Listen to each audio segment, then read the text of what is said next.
pursue a lot of things day to day.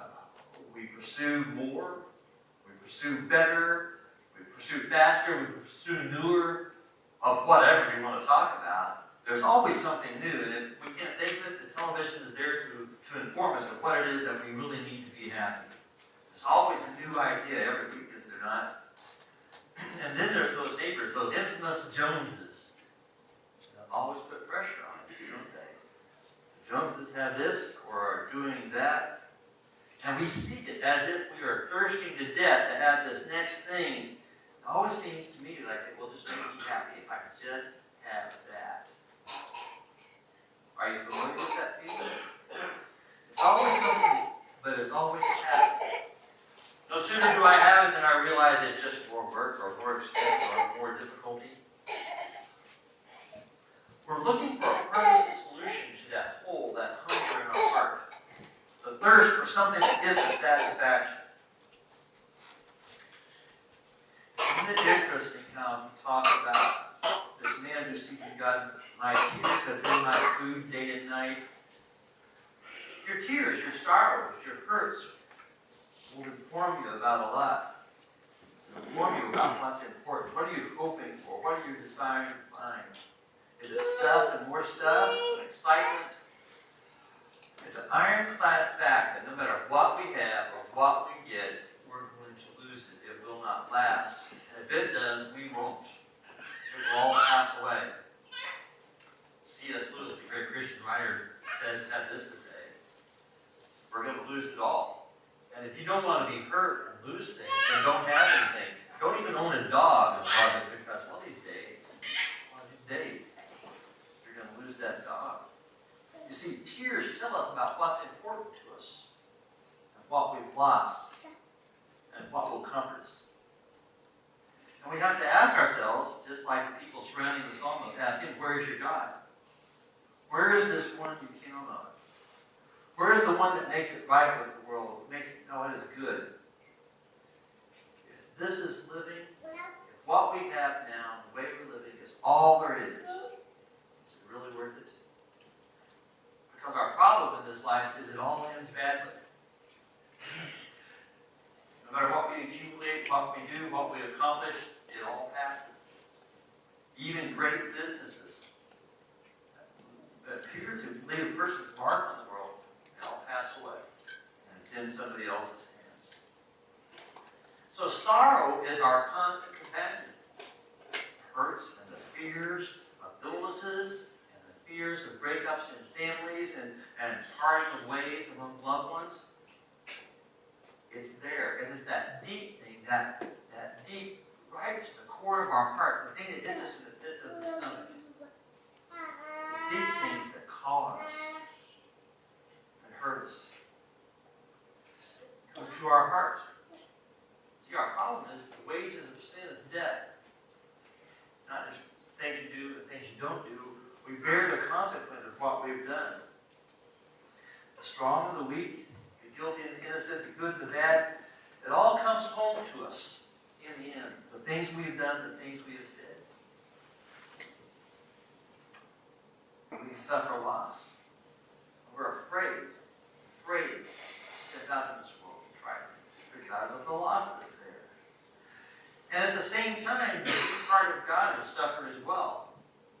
In the sending of the Son, Jesus Christ, what is it to send this one, this part of Him, to the world to die in its place?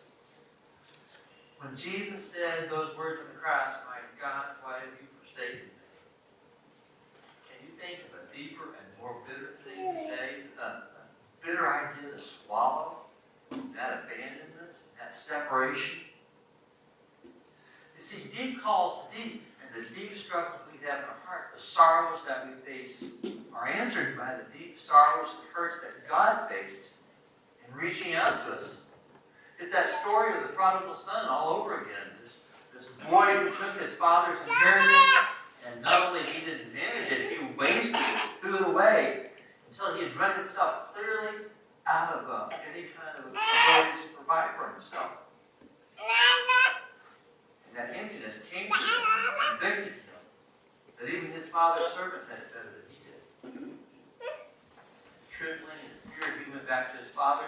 But at the same time, the father's heart was always to the son, looking and waiting. You see, D calls out to D. The heart of God calls out to our heart. And the heart of our hearts, the suffering of our hearts because of sin and loss and fear and failure are answered by God's concerned heart, who is sorry for those same things and looking for a way to reach out to us. Romans tells us in the 8th chapter, 29 and 30, for those God foreknew, he also predestined to be conformed to the likeness of his Son, that he might be the firstborn among many brothers. And those he predestined, he also called. Those he called, he also justified. Those he justified, he also glorified. We will never be comfortable with this world. There's always a shadow of death over us. There's always the knowledge that loss is coming, no matter how good things feel at this moment. And that's why the story of Jesus, that Jesus told of this wayward son, means so much to us. Because God is waiting with his deep heart to catch us when we return. When we find our way back to him. Deep calls to deep. We all have this to some degree or another, do we not? We've had griefs and sorrows. We've had our failures and the hurts that we have done, and the hurts done to us. And we can allow it to make us bitter and resentful and fearful.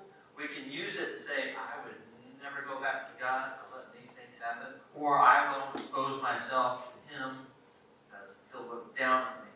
I'll feel weak. We long for good. We long for love and security and hope and peace. Tend to shy away from God. What if he asks too much? What if he wants us to do it his way? Well, he does. He does. But that's the way of peace, isn't it? And when we're willing to say like the son, I don't deserve to be a son, I want to come back and be a servant. We find him waiting to re-inherit us, to remake us as one of his own. All of us, to some degree or another, are struggling with this at some level. Some are far away from talking to God directly, and some are very close, and yet we all have that divide that we have to overcome. So today, open your heart and hands to the Lord. Receive from him his blessing and his purpose, the hope that only he can bring. What shall we do? Let's call on the name of the Lord today. Now, our invitation hymn is 559. Come, you thankful people, come.